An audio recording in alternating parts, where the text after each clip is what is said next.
Bacaan dari kitab Matius 13. Perumpamaan tentang seorang penabur. Pada hari itu keluarlah Yesus dari rumah itu dan duduk di tepi danau. Maka datanglah orang banyak berbondong-bondong lalu mengerumuni dia, sehingga ia naik ke perahu dan duduk di situ, sedangkan orang banyak semuanya berdiri di pantai. Dan ia mengucapkan banyak hal dalam perumpamaan kepada mereka. Katanya, adalah seorang penabur keluar untuk menabur. Pada waktu ia menabur, sebagian benih itu jatuh di pinggir jalan, lalu datanglah burung dan memakannya sampai habis. Sebagian jatuh di tanah yang berbatu-batu, yang tidak banyak tanahnya, lalu benih itu pun segera tumbuh, karena tanahnya tipis. Tetapi sesudah matahari terbit, layulah ia dan menjadi kering karena tidak berakar. Sebagian lagi jatuh di tengah semak duri, lalu makin besarlah semak itu dan menghimpitnya sampai mati. Dan sebagian jatuh di tanah yang baik lalu berbuah, ada yang 100 kali lipat, ada yang 60 kali lipat, ada yang 30 kali lipat. Siapa bertelinga, hendaklah ia mendengar. Maka datanglah murid-muridnya dan bertanya kepadanya, mengapa engkau berkata-kata kepada mereka dalam perumpamaan? Jawab Yesus, kepadamu diberi karunia untuk mengetahui rahasia kerajaan sorga, tetapi kepada mereka tidak. Karena siapa yang mempunyai, kepadanya akan diberi, sehingga ia berkelimpahan. Tetapi siapa yang tidak mempunyai, apapun juga yang ada padanya akan diambil daripadanya. Itulah sebabnya aku berkata-kata dalam perumpamaan kepada mereka. Karena sekalipun melihat, mereka tidak melihat dan sekalipun mendengar, mereka tidak mendengar dan tidak mengerti.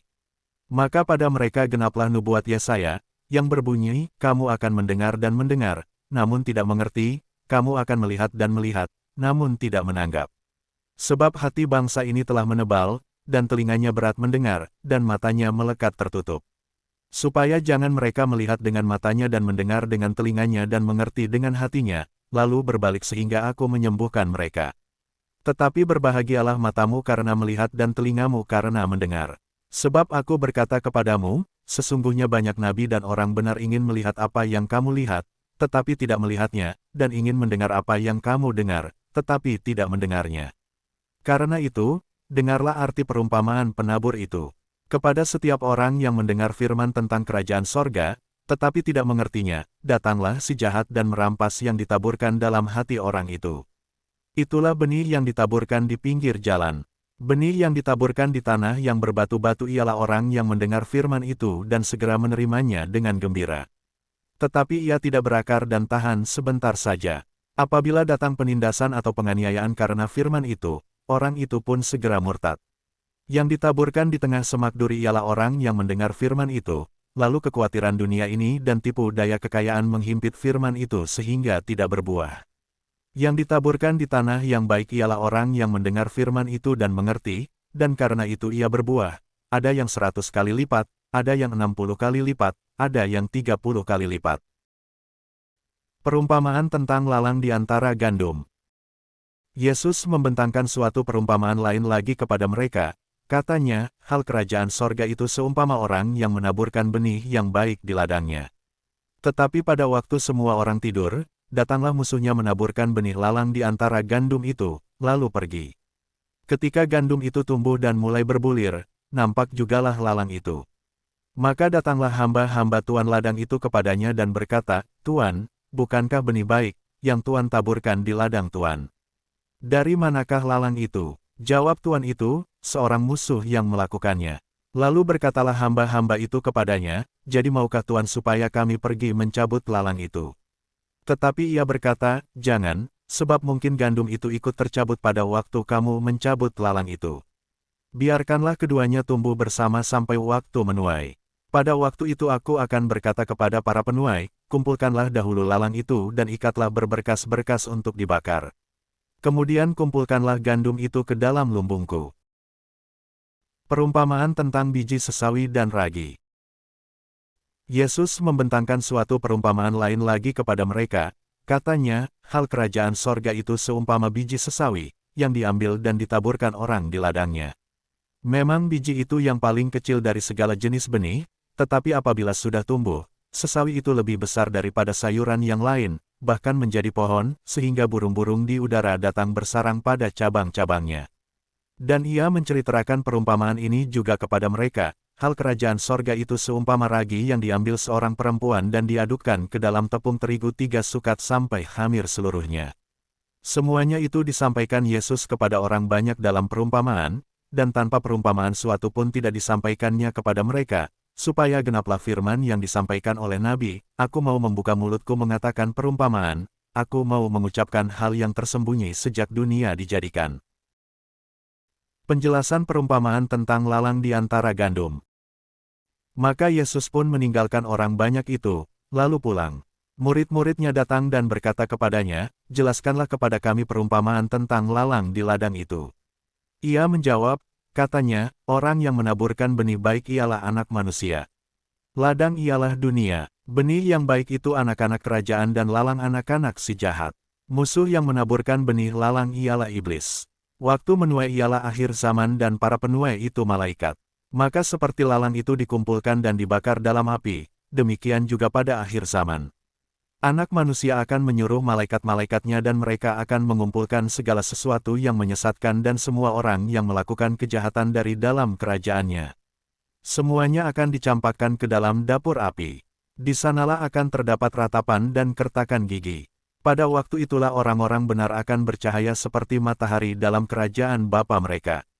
Siapa bertelinga, hendaklah ia mendengar. Perumpamaan tentang harta terpendam dan mutiara yang berharga. Hal kerajaan sorga itu seumpama harta yang terpendam di ladang, yang ditemukan orang, lalu dipendamkannya lagi. Oleh sebab sukacitanya pergilah ia menjual seluruh miliknya lalu membeli ladang itu. Demikian pula hal kerajaan sorga itu seumpama seorang pedagang yang mencari mutiara yang indah. Setelah ditemukannya mutiara yang sangat berharga, ia pun pergi menjual seluruh miliknya lalu membeli mutiara itu. Perumpamaan tentang pukat. Demikian pula hal kerajaan sorga itu seumpama pukat yang dilabuhkan di laut, lalu mengumpulkan berbagai-bagai jenis ikan. Setelah penuh, pukat itu pun diseret orang ke pantai, lalu duduklah mereka dan mengumpulkan ikan yang baik ke dalam pasu dan ikan yang tidak baik mereka buang. Demikianlah juga pada akhir zaman, malaikat-malaikat akan datang memisahkan orang jahat dari orang benar, lalu mencampakkan orang jahat ke dalam dapur api. Di sanalah akan terdapat ratapan dan kertakan gigi. Mengertikah kamu semuanya itu? Mereka menjawab, "Ya, kami mengerti." Maka berkatalah Yesus kepada mereka, "Karena itu setiap ahli Taurat yang menerima pelajaran dari hal kerajaan sorga itu seumpama tuan rumah yang mengeluarkan harta yang baru dan yang lama dari perbendaharaannya." Yesus ditolak di Nazaret. Setelah Yesus selesai menceritakan perumpamaan-perumpamaan itu, ia pun pergi dari situ. Setibanya di tempat asalnya, Yesus mengajar orang-orang di situ di rumah ibadat mereka. Maka takjublah mereka dan berkata, "Dari mana diperolehnya hikmat itu dan kuasa untuk mengadakan mujizat-mujizat itu? Bukankah ia ini anak tukang kayu? Bukankah ibunya bernama Maria dan saudara-saudaranya, Yakobus, Yusuf, Simon dan Yudas? Dan bukankah saudara-saudaranya perempuan semuanya ada bersama kita? Jadi dari mana diperolehnya semuanya itu?" Lalu mereka kecewa dan menolak dia. Maka Yesus berkata kepada mereka, "Seorang nabi dihormati di mana-mana, kecuali di tempat asalnya sendiri dan di rumahnya." Dan karena ketidakpercayaan mereka, tidak banyak mujizat diadakannya di situ. Demikianlah firman Tuhan. Mari kita masuk ke dalam renungan bacaan. Matius 13 penuh dengan perumpamaan. Ini adalah cara Yesus mengajar agar kebenaran kerajaan Allah meresap ke dalam hati, bukan sekadar masuk pikiran. Salah satu inti terbesarnya adalah perumpamaan tentang penabur. Firman Tuhan itu seperti benih. Ia selalu hidup, kuat, dan mampu bertumbuh. Tetapi hasilnya sangat bergantung pada kondisi hati si penerima. Ada hati yang keras, mendengar tapi tidak mengizinkan firman itu masuk. Ada hati yang dangkal, semangat sebentar namun mundur ketika diuji. Ada hati dipenuhi semak, yakni ketika firman tertutupi oleh kesibukan dunia, kekhawatiran, dan keinginan duniawi. Dan ada hati yang subur, di mana ia mau menerima, merenungkan, lalu menghasilkan buah-buah rohani. Yesus juga menegaskan bahwa pertumbuhan rohani adalah proses, seperti benih yang tumbuh pelan, seperti ragi yang mengubah seluruh adonan, seperti biji sesawi yang kecil tetapi menjadi besar. Tuhan bekerja secara tersembunyi namun nyata dan pasti. Akan tetapi, ada peringatan juga, suatu hari akan ada pemisahan antara gandum dan lalang. Antara orang yang sungguh-sungguh hidup bagi Tuhan dan yang hanya kelihatannya rohani. Hidup kita diuji bukan oleh penampilan, tetapi oleh buah. Renungan bagi kita, apakah hati kita menjadi tanah yang subur? Apakah firman Tuhan hanya lewat telinga, atau benar-benar mengubah keputusan, sikap, dan cara hidup kita?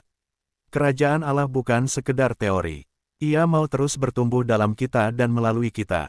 Dan satu benih ketaatan yang kecil, ketika diserahkan pada Tuhan, bisa menjadi pohon besar yang memberkati banyak orang. Pesan terakhir yang ingin Matius 13 sampaikan adalah, kiranya kita menjadi tanah yang siap menerima firman, memeliharanya, dan berbuah, bukan hanya untuk diri sendiri tetapi bagi kemuliaan Kristus dan untuk Kristus. Marilah kita berdoa. Tuhan Yesus, terima kasih untuk firman-Mu hari ini.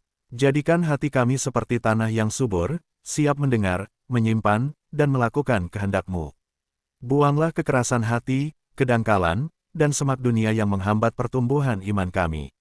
Tolong kami untuk bertumbuh dalam ketaatan, menghasilkan buah-buah yang nyata bagi kemuliaan-Mu. Ajarlah kami setia dalam proses, percaya bahwa Engkau bekerja bahkan ketika kami belum melihatnya. Dalam nama Yesus kami berdoa, amin. Demikianlah bacaan dan renungan untuk hari ini. Kiranya kita dapat semakin terus bertumbuh dan menghasilkan buah-buah roh. Semoga Kristus Yesus selalu hadir dalam setiap ruang hidup kita dan kegiatan dan kewajiban kita. Terima kasih sudah menyaksikan firman Tuhan hari ini. Selamat beraktivitas, Tuhan Yesus memberkatimu.